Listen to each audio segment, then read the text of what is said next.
time to start our panel discussion. Now let me introduce the moderator of this session. Please welcome Mr. Steve Xu, our moderator. Steve, hello. Come back to the stage again, our moderator. And our panelists, Ms. Holly Harrington. Ladies and gentlemen. And Mr. Ravi Belani. And this morning, we're also very honored to be joined by Mr. Michael Zung, Managing Director of Fung Global Retail and Technology. Welcome. All right, Steve, yes. Here's your time. Thanks, Sophie. Thank you. And welcome all the panelists to join this panel discussion, especially Michael, you just joined this panel. Thank you, Michael. And today here, we are going to discuss what's the benefit of dangers of going global. I remember there's a saying that says, go global or die local. But we have a saying here, because it's a small market, we have to find another place, maybe not in Taiwan, we have to find another home market to expand our operation. So there's a question that, look at the bright side first. Okay, we were talking about danger and benefit today. So what's the benefit of going global as an entrepreneurship? Okay, how about each one of you tell a little bit about what's the benefit of the going global. How about Michael? You go first. Hello. Hi, welcome everybody. Thank you for coming and great to be here today. Thank you, Steve. In terms of whether thinking about going, staying local or going global, I mean, the advantage of staying local is that you can test the market, you can understand where you're going. I mean, I advise a company called Green Vines. Many of you know them. They're an S-Lite, and they do the shampoo, the natural shampoo. And, they really want to understand that it works in Taiwan and it works in this local market. Now they're just beginning to explore Hong Kong and an overseas market after being around for like 3-4 years already, but making very, very good progress already. 60 people here in Taiwan, and building a very successful business. But I mean, some of the startups that we work with at Taipei Startup Stadium, I mean, they really need to be thinking global right from the get-go. I mean, that Pixie, for instance, which does the links. I mean, they have how many billions of impressions already globally? Like 7 billion? 70 billion, I think, is the number they were saying at TechCrunch. And really, that one doesn't need really local testing or local understanding of what's happening. I mean, they really can go global right from day one. And there's not like the typical maybe like consumer marketing concerns or English language barriers. I mean, it's a Bitly type construction that works really, really well and is hopefully made 10x better than Bitly. but I mean, I think that is an example of one that can go global right from the get-go. So you think that we should go global at day one? Probably is a very good strategy. I really think it depends on the product and the service, and I know that's sort of a hedging kind of answer, but I think I could look at almost any product and service and go, let's test it out in Taiwan. Let's build out here in this wonderful 22 million population. And see how it works here, and then take it global. Yeah. I mean, a lot of like Australian companies like to do that. They test it in Australia, and then they do very well once it hits the U.S. market, or even some foreign companies start in Canada and see how it works there before taking it to the U.S. So I do understand that there's certain products, especially consumer products, that make sense to test in smaller markets. In a local market. Right, in a local market. Mm-hmm. But in other ones, they're really suited to go global right from the get-go. Yeah. Especially tech companies that don't really have the consumer element. How about Ravi? Well, if you have is this on? Yeah. If you actually have a company that is truly a global type of company, in some ways it's easier to go global because there'll be more resources if you truly have a global company that will be thrown at you, and it's easier if you can get those resources to build a big company. In Silicon Valley, the venture capitalists that are managing funds that are above $300 million, they are thirsty for truly global opportunities because they need to pay back these huge funds. And so they're really looking for something that could actually be worth $1 billion. If you have that big vision, in a weird way, it's easier to build a company that way than it is to actually build a company in a sort of a mom and pop fashion, because you can get a lot of money thrown at you. You just have to architect that in a very different way. And that is, of course, assuming you're building a company that's a global company that gets stronger as it grows, not weaker. If you don't have a company that is designed to be global, then of course it can be very challenging and difficult. The other thing I would say is that we say this word global, but really global is a combination of different markets. And almost no one is actually truly global. Even Facebook and Google have very little penetration in China, or relatively. So I think especially because you're in Taiwan, there isn't really this notion of global, but there's a really question of which part of the globe to focus on. And I think, especially you're so uniquely suited and probably to choose between the East and the West. And I would choose whatever is best for your business at that time. Okay. Yeah. Thank you, Ravi. How about Holly? Well, honestly, I think the biggest benefit of going global right from the start is the thing that people are afraid of in Taiwan, which is competition. Because the more you get out of Taiwan, the more you get out of your own market, the more you realize everyone is doing the same thing you're doing, and they're doing it better, they're doing it faster. But that's nothing to be afraid of because it makes you better. The stronger your competitors are, the more you know about them, the more you learn, then the faster you can improve your services or whatever it is that you're doing. And you have a much more realistic sense of your chance of success in the world. If you stay in Taiwan or whichever market your company is originally started in, and even if you just go to maybe one other country, then you probably are missing that you have hundreds of competitors. We work with a lot of startups that are going into different countries. I'm very active on Twitter and follow Product Hunt very actively. I see competitors to our startups every single day. And a lot of times it's the startups that are here don't even know they exist. So going global right from the start, it puts you up against those competitors really, really fast, and you have no choice but to fight harder. So if one company just stay local, there's one thing they're going to miss. They don't know other competitors out there. You think you are the only one in Taiwan, but actually you're not. There's a lot of aliens out there. So before they really explore the market, at least they have to know the market, know the world, what they're doing in the same kind of solve the same problem. Right? So you just said that we have to think bigger, right? Because investor would like to invest in a bigger problem solver, right? So how about Ravi? That as an investor in Silicon Valley, what kind of company you just mentioned? How kind of company that what kind of issue the problem solver the investor would like to invest right now in what kind of topics? Well, it's not necessarily the best topics are the ones that the investors don't even know about that are sort of told you. I mean, there's a lot of buzzwords that are out there. So the hot markets right now are AI or some IoT or AR, VR. Yeah. Those are blockchain and Bitcoin is sort of getting a little bit oversaturated. But really, I would not start a company because you're trying to chase a trend. I would start a company because you have a unique view or passion about something. And especially if it's something that's different, investors are going to love something that's different. I mean, Holly's point is dead on. We get flooded with applications internationally where companies are the top whatever company for their region, and they don't realize that there's a ton of different companies in the US that have already been funded or going after that market. And so the key thing is you want to suck up the oxygen that's in the capital markets first. And usually that's by building something that's novel. So I would say usually that's coming from if you see either a market that you care about, that you want to solve a problem for, and you can map a new technology to that market, that is a way to find a really cool big opportunity. So if you apply blockchain to some market that nobody ever even thought about, that can be a recipe for creating $1 billion or an opportunity that investors want to fund. Or if you have a cool technology, like you love, you love NVIDIA gaming chips, and you want to apply those gaming chips to some market, that can also be a source of finding something novel and new. But try to find something novel or new. Try not to just copy or follow, because odds are there's going to be 100 companies in that space, and it'll be difficult to stand out. Oh, that's good. Yeah. So we don't have to chase those buzzwords, right? Because the buzzwords they come every year. There's new buzzwords. So the point is how to solve the problem then find a market, right? Yeah. And ideally have the conviction to do something that no one's even thinking about. That's what really gets our eyes and ears excited and gets the VCs excited too, is when you're doing something that no one's doing about. Identify a new opportunity.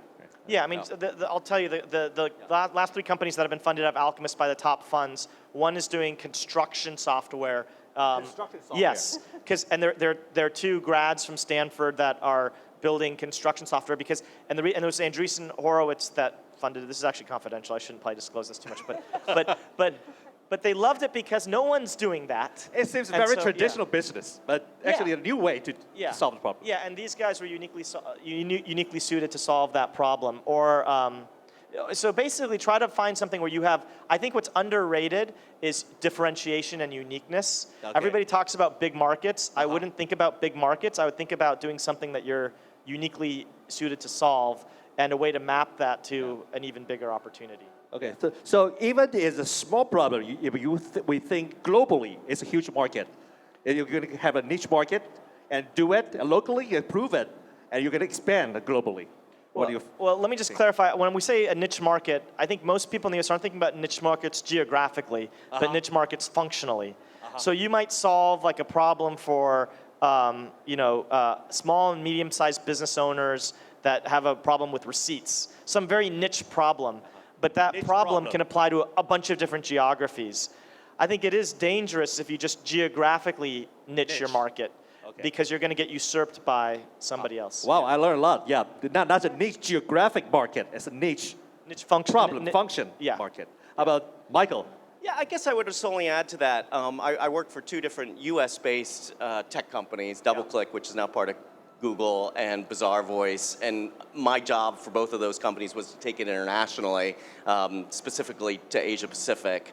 And one of the things I do notice a lot about US-based tech companies is they don't start off thinking internationally right from the get-go. I mean, it's amazing how a US tech company can be so insular about US. I think it's well documented that only like 17% of Americans have a passport. I mean, they're really not familiar with how to operate outside of the US. And so often you get into a startup in the US and you find that they haven't done something for their double byte and Chinese characters. They don't understand different payment systems abroad, et cetera. So in some ways, you find that foreign companies actually have the advantage, especially if they're just playing even in the same space that's sort of popular, i.e. AR, VR, or Bitcoin, whatever they are. I mean, foreign companies have a bit of an advantage because they understand the international playing field better than insular sort of American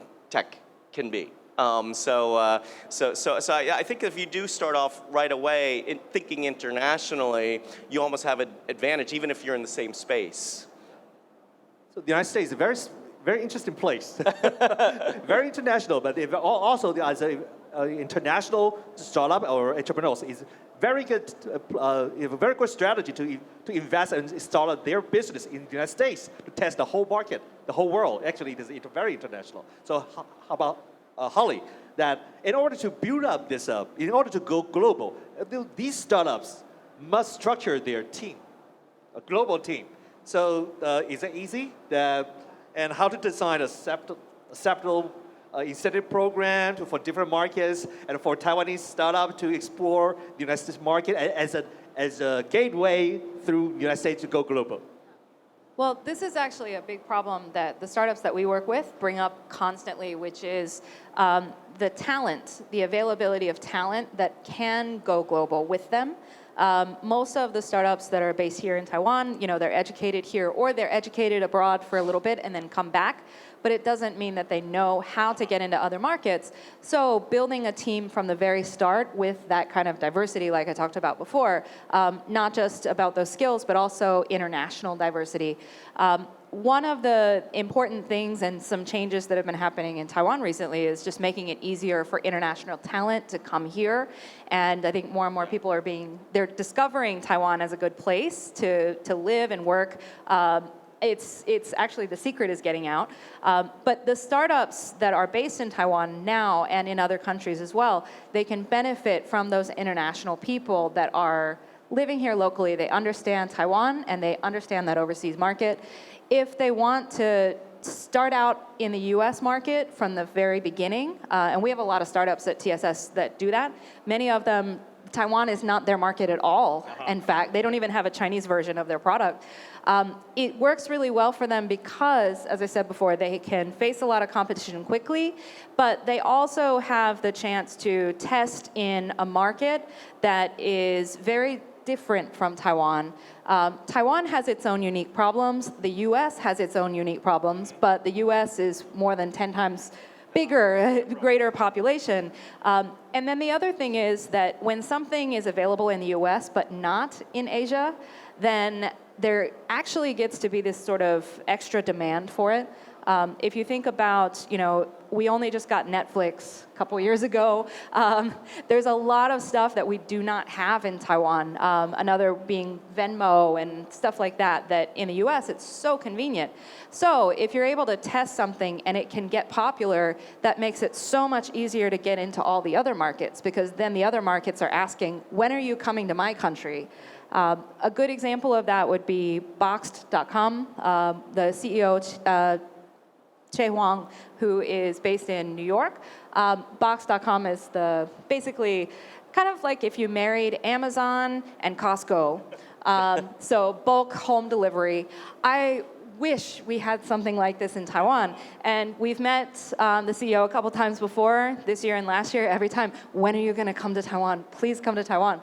But it's starting in the US. That's where it can grow. And that's also where it can attract that venture capital. But then you get to choose which markets you want to go to, just like, Airbnb and Uber and Yelp and all of them, they get to pick. They're not limited anymore because everyone knows this big business in the US. So starting there is actually quite smart. And for the startups that we work with that start in the US, they don't even worry about the Taiwan market from the very beginning. It's actually a pretty smart strategy. Yeah. And Holly, actually, you're building up the very friendly ecosystem, the international environment for Taiwan startups. Even they are still in Taiwan, they can enjoy this kind of international environment to get familiar with. Then they can, before they really go to global and go to the United States market. So, in your program, what do you figure out there? What kind of any cultural issues, and you think that they need to be taught or educated? I think there's two major things. One is just hustle. Taiwan has gotten a lot of news coverage, and people have talked about it's so laid back and relaxed. We've got lots of coffee shops. It's a very lovely lifestyle in Taiwan. But that actually is a bit of a disadvantage when it comes to the startup scene, where if you're going into Silicon Valley or wherever, people are going to beat you down. They don't care. If you try to go into the China market, it's even worse. By the time you go there, the next day they've already got a startup that's a unicorn that's building the same thing that you're doing. So being in Taiwan, people often have a little bit too laid back idea about growth and about business. One of the things that comes up when we do one-on-one mentorship with startups is like, well, when are you going to get this next version finished? Or when are you going to launch your crowdfunding campaign? And like, oh, well, maybe 6 months from now or something. But why not next month? What's stopping you? And a lot of it is, again, that just laid back sort of environment. Well, and the other is, the other is fear, though, right? So, it's not ready yet. It's not ready. It's not perfect. I'm afraid it's not going to be successful, and not launching until way too late. The other thing is curiosity. So one is hustle. The other is curiosity. As I said, I am very, very active on Twitter. I follow everything on Product Hunt, always aware of what's going on in the world. But a lot of startups, even if all the startups that we work with have to speak English, all of our programs are in English, but they don't necessarily consume tech news, investor news, all of that in English. Follow up, They wait for it in Chinese first, and all the books that are coming out, like The Hard Thing About Hard Things and these kind of things. People wait for the Chinese version to come out, and then they're way behind everybody else. So being curious enough to go and investigate, keep on top of the trends all the time is essential, because otherwise, as I said, you're going to miss your latest competitor that already got funded last year to build the same product you're building right now. It'll save you a lot of time if you maintain that curiosity. Right. Yeah. It seems we need a program to kick some ass, right? Push Yes. them to face the reality in the You real know, world. we just had because one of the startups that we work with, they just had some success, and they said that they actually felt destroyed every time we had a meeting because we spent a lot of time telling them everything that they do wrong and constantly telling them this isn't going to work, this isn't going to work, but you didn't figure this out. But they felt that by being destroyed, it actually helped them improve.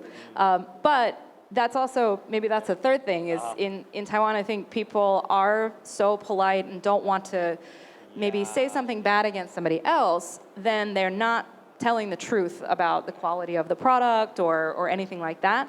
And that can, even though it's nice, I'm not going to tell you right now that, I think this product is never going to be successful.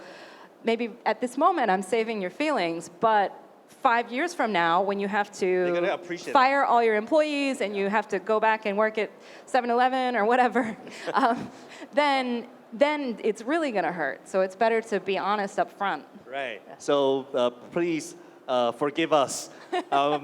We have to kick your ass, and don't take it personal. It's for your own good. Okay, how about Ravi and Michael? In your program, have you ever find any cultural issue or the international teams, they need to be educated? Yep. Yeah, yes. I mean, I think so. Our accelerator is at least 6 months, and many of the international teams will actually take 9 months before we'll not. Yeah, we think that and I think the norm is most accelerators are 12 weeks, which we think is unconscionably too short. Too short, and especially if you're doing enterprise, you have the double factor of getting used to the U.S. and then also learning how you're going to build your sales strategy in the United States. And so there is a definite cultural adaptation issue. I think Taiwan is there is an adaptation issue, and at the same time, as people are mentioning, Taiwan also has the advantage of being in the center of the world, of being between East and West. And so when you're in, the beautiful thing about fundraising is that it doesn't really matter what the average investor thinks of you. What matters is just finding that 1 or 2 investors that understands the vision and wants to fund you. So my advice is that if you do face these cultural issues, try to take any vice and flip it to a virtue. So we've had companies that have come from Hong Kong and China do Alchemist. We've not yet had a Taiwanese company, Not yet. but I hope that we would love for that to change. But the Hong Kong and Chinese companies have been very good about exploiting their difference as a competitive advantage and really exploiting the fact that they have this strategy to conquer the East as an advantage, which actually is resonating now with a couple of investors. So there is a definite cultural adaptation part. I do worry about programs that are literally 12 weeks because here's the problem. If you come to the United States and you tell a VC, if you fund me, I will move to the United States, you will not get funded because the VCs will view you as a Taiwanese company and they will punt you back to Taiwan or they'll punt you to their partners that cover Asia. Then you're in the same place you were before. You have to talk to Taiwanese investors who might be risk averse and valuation sensitive and give you a low valuation. But if you come to the United States and you say, I am an American company and I have an operation in Taipei, then you might get funded. And if you do get funded, guess what? Then you are an American company. So we don't want you to ask for permission. We want you to just own your state and go in and just own it. And then you might get funded. And then guess what? You'll become that thing that you owned. So that's the basic shift. And so there, and it's not just a cultural thing, it's an individual thing. It's certain people have certain personalities. And if you are that personality that likes to just go in and change is not threatening to you, but it's empowering, and you can just own it, you can do very well. So, yeah. Oh, thanks, Ravi. So there's no Taiwanese team in your program yet, right? No, not we have yet? Taiwanese Americans, but not Taiwanese. Okay. When is your next batch? We have applications this Saturday, and then we also have applications a month from now. So our next batch starts in August. Okay, Welcome thanks. to apply. Yeah, no, it's great to have a program like, I know this is becoming like an ad for Taipei Startup Stadium, but I mean, in some ways, it's great to have a program like that to prepare startups for US-based accelerators, really to kind of understand what is required, practice pitching in English, practice getting the office hours, and then having someone who is connected to so many US-based or even international, China-based, et cetera, accelerators, that then can understand which one works best for you.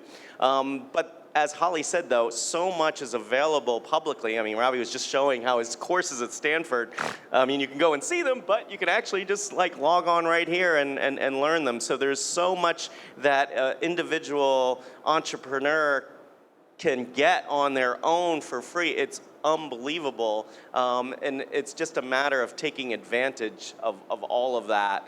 And I mean, time is of the essence, as has been said here on this panel. Okay, thanks, Michael. And this one question is very practical. Because every country now, actually every government are sponsor and encourage startups. So, but there's some regulation maybe can handle to avoid that the innovation. For example, in Taiwan, we're talking about a lot of government issues or regulation issues. Any government or regulation risk need to be watched in different countries? Have you any ideas, Holly? You mean outside of Taiwan? Outside of Taiwan or in Taiwan. Yeah. We have to, because we are going global, but each country have different regulations. Yeah. How are we going to unify that to adopt ourselves to go to the market? One of the most important things, which a lot of startups don't think about until it becomes a problem, is actually protecting your IP. It's not so much a problem of the government creating some problem, but you need to understand how well you are protected or what kind of things you can do to protect yourself when you go into another market.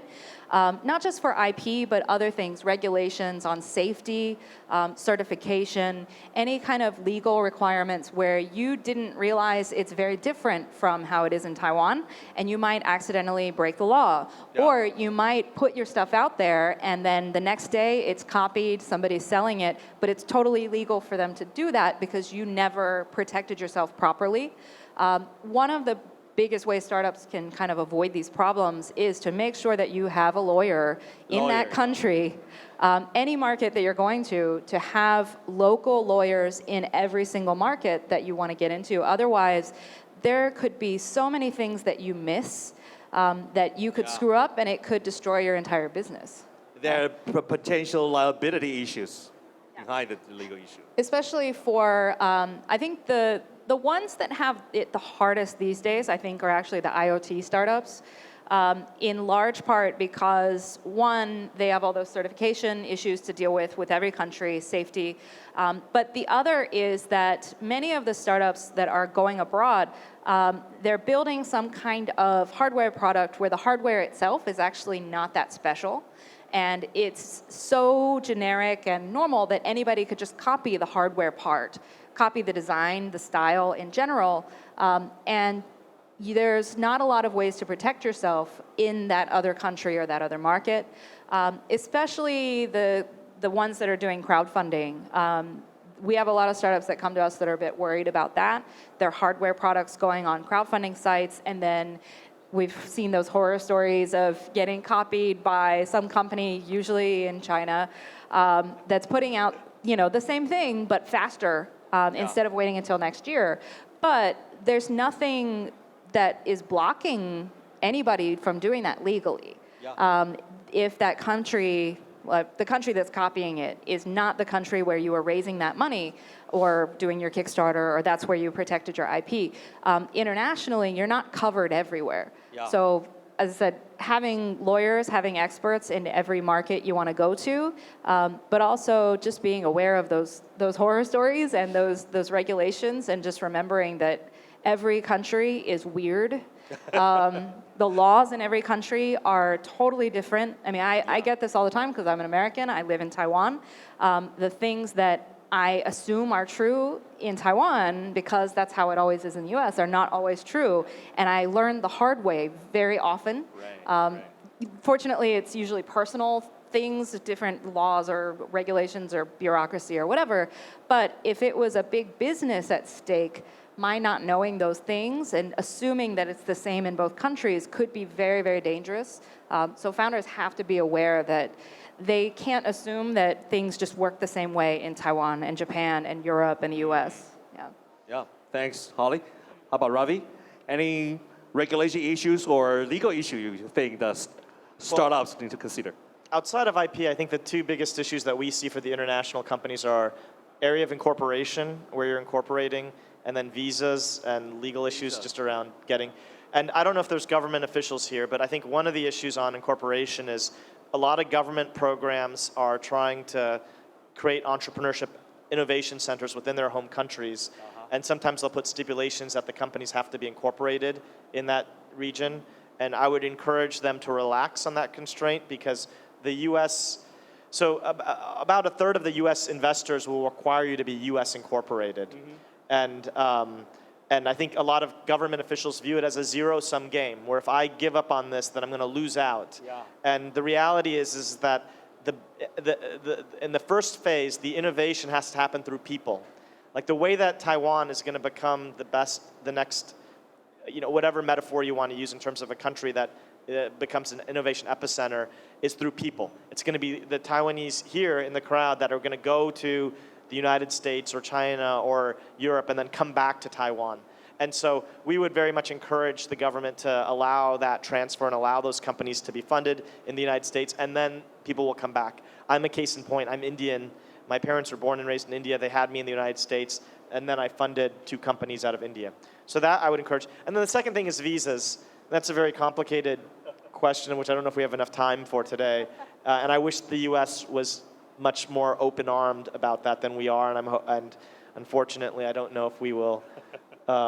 It's not looking good, but that's the other big issue that comes up. Yeah. So how those entrepreneurs from other countries to doing business in Silicon Valley and deal with the visa issues, they have to come. So the way that we do it right now on these different incorporations is that we do not make you reincorporate in the United States unless you get funded. And what we do is we have you sign the side letter. What we do is we actually create a U.S. entity for your company, which is a fake entity. It's a shell entity. Okay, and then we have you, because the legal cost of reincorporating is expensive. It's like $30,000 to reincorporate in the United States if you're already incorporating in Taiwan. So what we do is we cover all the costs and we create a U.S. entity for your company. Okay. But that company doesn't own any of the assets of the company. It's just a shell entity.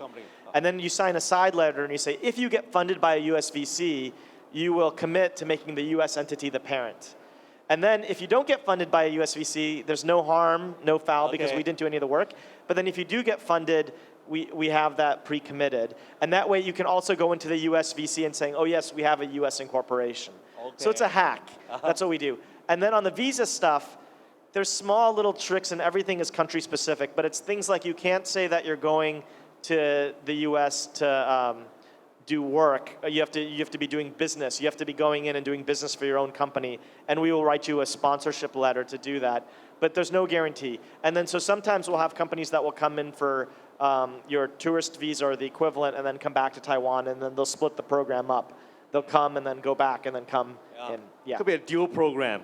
Working with the TSS. Yeah, and to be honest, if you are looking at dual markets, you will have to be going back and forth anyways. Yeah. And half of our international founders will use the program to hire their U.S. head and then stay in their home countries, and then half will just stay in the United States. Oh, it's a very good program that is like a tango, 2 parties. Yeah, we have a lot of sales leads that will become permanent members of the companies that they advise. Yeah. Okay, how about Michael? Yeah, I'm of 2 minds when it comes to the regulation side, because I heard Holly talk, hey, you better get all your ducks in a row on the IP side. But then I've also talked to some founders during office hours where they're just so concerned about getting copied that they spend all of their time on the IP, all of their time on ensuring that they have all their ducks in a row and I's dotted and T's crossed, that they actually aren't testing it in the market. And by the time they get all this done, 1.5, 2, 3 years go by, and the technology is already, So, and I also appreciate what Ravi was saying in his speech, talking about just creating something that's a network, that it really doesn't matter if somebody goes and copies it tomorrow. Nobody's going to move to that. I mean, I know that that depends on very specific products, whether it's a, maybe, in terms of a messaging app or something like that. I mean, somebody could copy that tomorrow and nobody would still use it. So really, I know it kind of depends, and it's a little bit of a hedging thing, but I would definitely move up. I always talk about moving up all your pawns on the board. I mean, every pawn needs its attention, when you're playing chess, but you got to move up each one up the board. So your IP and your regulation, okay, move that pawn up. Okay, my sales team, move that pawn up. My innovation, move that pawn up, and just keep everything kind of balanced. I think, when it comes to those kinds of things, and you can't get overly worried about it, but it must be one of the pawns that you pay attention to.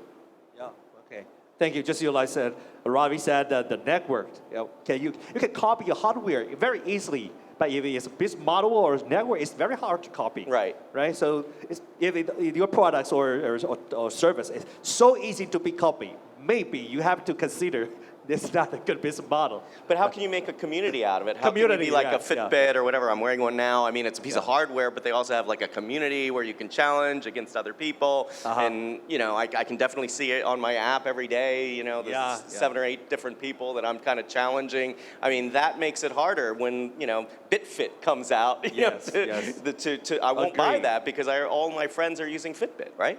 Right. Thanks, Michael. Yeah. And due to the time constraints, so we are a little bit more time that I want every panelist to give us some advice to the Taiwanese entrepreneur or startups, and several sentences to give them. Okay, starting from Holly. There's so many things to say. I hope we have enough more time to. I think in terms of startups wanting to go global from Taiwan, I think the most important thing is the thing I said earlier, which is know your stuff. Whether you're talking to investors, mentors, corporates, or you're facing competition, they probably know way more about your market, about your product, about the technology than you think they do. And if you're not the smartest person on that topic, then probably it makes it a lot easier for you to fail. If you aren't aware that there are 50 other competitors that are already doing the same thing, then you're going to miss out. You're not going to make yourselves better. But also, investors, mentors, nobody's going to have confidence in you because you don't know that this exists. One of the ways that we train startups whenever we go abroad, we just came back from TechCrunch Disrupt, where we had 12 Taiwan startups there. Part of our training is always know your competitors, because when the media come around and talk to you, those media, they know exactly who your competitors are, and if you don't, and they ask you about your competitors, and you can't give a good answer, you're going to look foolish, and you're probably going to lose their respect and lose your chance at an interview. One of our startups, when we were there, I happened to come across a competitor that was by one of the reporters that was there. So he created another app that's a similar business to one of our startups. And he asked that startup, oh, but have you heard about this app?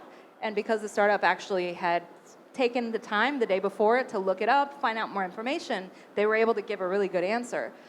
So knowing what you're talking about, doing your research, staying curious, getting every single bit of information that you can it's not a waste of time. That's actually something I think a lot of in Taiwan people think, just wasting time on the internet. Wasting time on the internet is actually super important if you are in a startup. I don't mean posting stuff on Facebook. I mean consuming information. Consuming information on the internet constantly keeps you up at the top of the game, so that you're able to be ready for any question, any challenge from an investor, a reporter, anybody. And it also, as I said before, it makes you fight harder against your competitors. Thank you, Holly. So as entrepreneurs or startups, we need to stay hungry and stay foolish, but don't look foolish just because you don't know you have competitors out there. So, Ravi? I'll say a few things. First is that if you want to go global and you have an idea for a company, before you work on building the product, just go validate if the need exists for that idea. So literally just set up 5 telephone calls with the people that you think are going to use the product or the technology, and just ask them, on a scale of 0 to 10, how compelling of a need is this? If you don't get a 9 or 10, kill that idea. Yeah. Okay, that's the first thing. And then the second thing is think about what you want. If you're doing this because you want to make money, and that's totally fine and valid, you don't need to do a venture-backed startup. There's many other ways to make money that are a lot more sane and reasonable than going global. You can build a little sword where you own Taiwan and then get acquired, and you'll make more money than you won't need to work again. It's an irrational pursuit to go global, okay? And it takes a certain type of person to do that. But if you do want to go global and you really want to have a big impact and you're motivated by more than just money, I will tell you that there are a lot of, it's easier to get resources if you think big. And so if you do want to go down that path, I would just say think really, really big and the resources can come. Yeah. Okay, is so many different purpose to start a company, to make money or make a difference? Yes. Okay, thank you, Ravi. Michael? Yeah, I guess to close it off, I guess I would just kind of, stemming from the other two panelists, really just to seek advice and to find a mentor, find somebody in your field that can really understand what you're trying to do. You can read all the internet, you can read all the wonderful startup books that are out there, and there are many, many of them. But each company is so unique in terms of what you're trying to do, and it's hugely helpful to have someone, a mentor, a lead advisor, et cetera, that can kind of help guide you through that, who has been successful in their past. And I know it's hard to find sometimes, but definitely try and seek that out. Okay, thank you, Michael. And due to the time constraint, we have to wrap up today's panel discussion. And thank you all, and thank all the panelists. And later, we have a lunch break. You can approach our panelists for questions, okay? Okay, thanks a lot. Let's give our panelists a big applause. Thank you.